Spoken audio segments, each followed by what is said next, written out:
নমস্কার, আমি রাখি। আমার নতুন আরও একটি ব্লগে আপনাদের সবাইকে স্বাগত জানিয়ে আজকের ব্লগটি শুরু করলাম। কেমন আছেন আপনারা সবাই? আশা করছি ভালো আছেন। আমরাও ভালো রয়েছি। এখন বাজে সকাল 8টা। আপনাদেরকে সাথে নিয়েই ব্লগটা শুরু করলাম। কাল থেকে বিবেকদের স্কুলটা খুলেছে, তো সেই কারণে কাল আরও যায়নি। আজকে থেকেই ওকে স্কুলে পাঠানো হবে।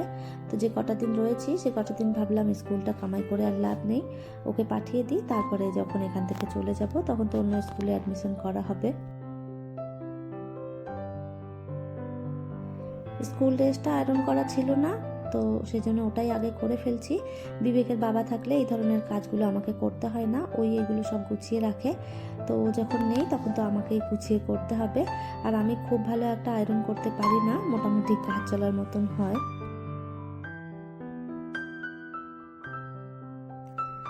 আর এই তো সমস্তটা আয়রন করে ফেলেছি। বিবেক পাশেই বসে রয়েছে, ড্রেসটা পরিয়ে দিয়ে তারপরে এই যে টিফিনটাও গুছিয়ে দিলাম।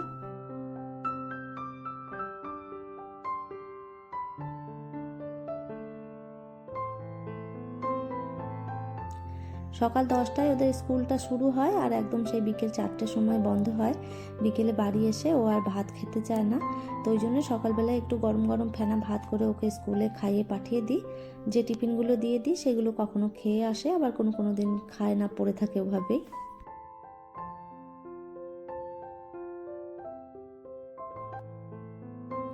আর ওই জন্যই আমি চেষ্টা করি একটু ভাতটা খাইয়ে তারপরে পাঠাতে। কেন কি বিকেলবেলায় এসে আর ভাত খেতে চাইবে না, উল্টো পাল্টা কিছু খাবে। তো সারাদিন দেখা যাবে ওর আর ভাত খাওয়াই হচ্ছে না, তো সেই জন্য সকালবেলাটাই গরম গরম ভাত খাইয়ে দিলাম।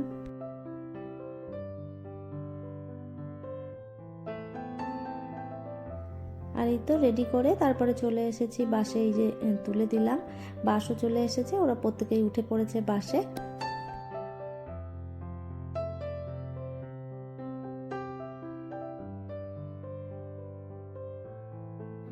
আজ হচ্ছে বৃহস্পতিবার, তো বৃহস্পতিবার দিন পুজোর ঝামেলাটা একটু বেশি থাকে। আগে বিবেককে স্কুলে পাঠিয়ে দিয়ে তারপরে এই যে চলে এলাম পুজোর কাজগুলো করে ফেলবো।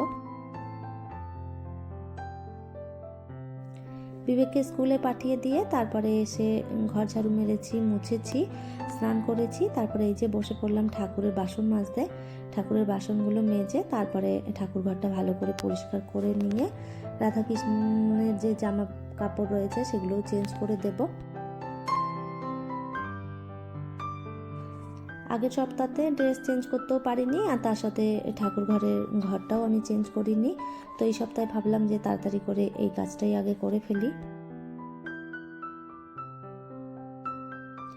এক জায়গা থেকে অন্য জায়গায় যাওয়ার চিন্তায় ঘরের সংসারের সমস্ত কাজকর্মই কিন্তু পড়ে থাকে। কোন কাজটা করব কোনটা করব না সেটাই আমি বুঝতে পারছি না। তো ভাবছি একবারেই ওখানে গিয়ে সমস্তটা গুছিয়ে তারপরেই সব কিছু ঠিকঠাক মতন করা হবে। এখন যেমন চলছে তেমনই চলুক, যতটুকুনি পারছি ওইটুকুনি করে নিচ্ছি।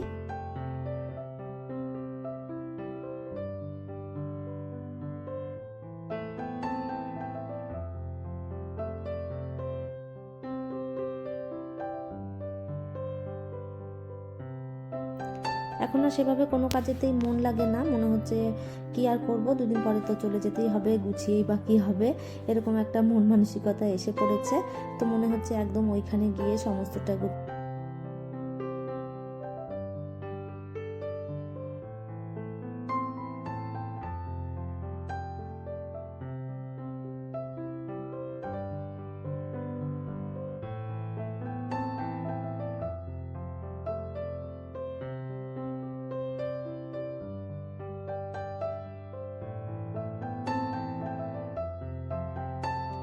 কত কী যে ভাবছি তার কোনো ঠিক নেই। একটা সময় এক এক রকম কথা ভাবছি। মাঝে মধ্যে ভাবছি সমস্তটা পড়ে থাকুক, কিছুই কাজবাজ করব না। আবার মাঝে মধ্যে ভাবছি যে কবে যাব তার ঠিক নেই, এভাবে সব কিছু ফেলে রাখাটাও যাবে না।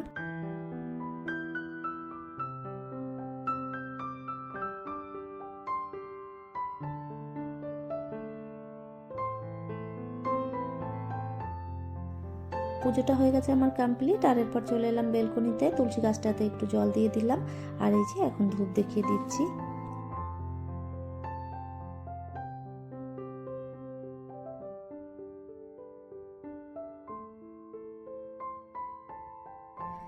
সকাল সকাল পুজোর কাজটা কমপ্লিট করে ফেলেছি, কিন্তু সংসারের এখনও প্রচুর কাজ পড়ে রয়েছে। তো এরপরে এই যে আস্তে আস্তে ধীরে সুস্থে এক একটা করে কাজ করতে থাকবো।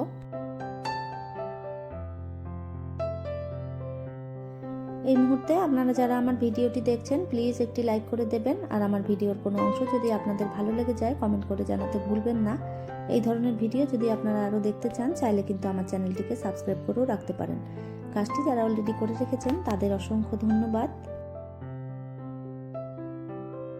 এর আগের দিনে যে ব্লগটা আমি দিয়েছিলাম আপনারা প্রত্যেকেই কমেন্ট করে জানিয়েছেন আওয়াজটা শোনা যাচ্ছে না, তো জানি না কি হয়েছিল, তবে আজকে আবারও আমি ভয়েস দিচ্ছি।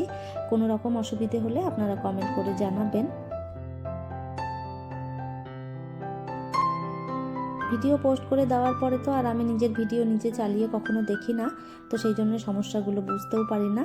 আর আমি যখন সামনে থেকে আমার ডাউনলোড করা ভিডিওটা দেখি তখন কিন্তু কোনো রকম অসুবিধে আমার মনে হয় না, নিজে নিজে মনে হয় যেন ঠিকই আছে। তবে আপনারা যখন কমেন্ট করে জানান তখনই আমি বুঝতে পারি যে কি সমস্যা হয়েছে।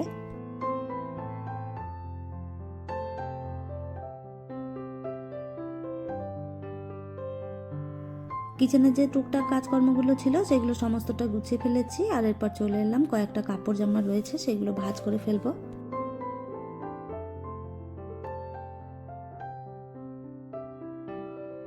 কালকে কি হয়েছে জানেন তো, অনেকগুলো কাপড় চোপড় একসঙ্গেই কাচতে দিয়ে দিয়েছিলাম মেশিনে। তো একটা নতুন কাপড় দেওয়া হয়েছিল, সেটা থেকে রং উঠে পুরো কাপড় জামাতে রং লেগে একদম ভর্তি হয়ে গেছে। বেশ কয়েকটা কাপড় জামা নষ্ট হয়ে গেছে, সে কটা আর ব্যবহার করা যাবে না।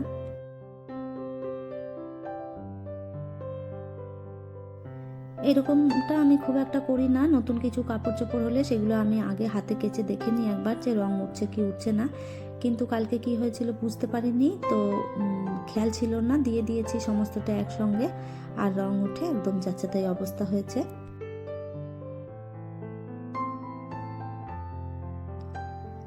আর এই তো সমস্ত কাপড়গুলো ভাঁজ করে একদম বিছানার চাদরটাও চেঞ্জ করে নিয়েছি। আর কয়েকটা জামা প্যান্ট আজকে সকালবেলায় কেচে দিয়েছিলাম, সেগুলোও প্রায় শুকিয়ে গেছে। আর প্রচণ্ড হাওয়া শুরু হয়েছে, মনে হচ্ছে বৃষ্টি আসবে। তো কাপড় জামাগুলো আগে তুলে নিই, না হলে সমস্তটা আবার ভিজে যাবে।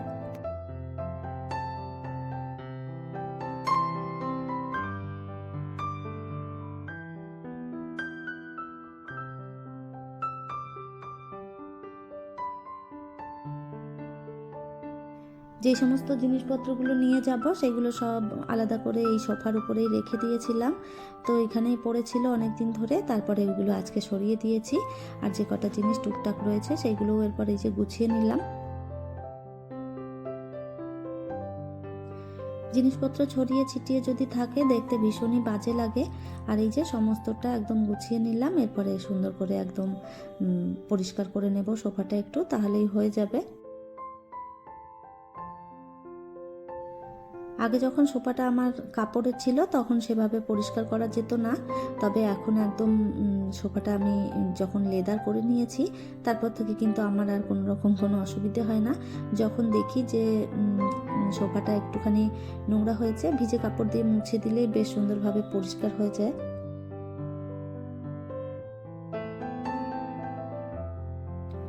টুকটাক যে ধরনের কাজকর্মগুলো ছিল সমস্তটাই একদম গুছিয়ে নিয়েছি। আর এরপরে এই যে সোফাটাও একটুখানি পরিষ্কার করে নিলেই মোটামুটি কাজ হয়ে যাবে কমপ্লিট। আর এখন সারাদিন আর সেভাবে কোনো কাজ নেই, বিবেক আসবে স্কুল থেকে, তারপরে ওকে খাওয়ানো, ওর জন্য খাবার করে দেওয়া, এই ধরনের কাজগুলো থাকবে। আর এই যে এখন সারাদিন বসে বসে অপেক্ষা করতে হবে বিবেক কখন আসবে। ওইদিকে সমস্ত কাজকর্ম গুছিয়ে ফেলেছি, আর এরপরে এই যে বৃষ্টি শুরু হয়েছে। বৃষ্টির মধ্যে আর কি করব, বসে বসে বৃষ্টি দেখছিলাম। রান্না আর সেভাবে কিছু করব না, ভেবেছি একটুখানি সিদ্ধ ভাত করে খেয়ে নেবো এই বেলায়, রাত্রেবেলায়।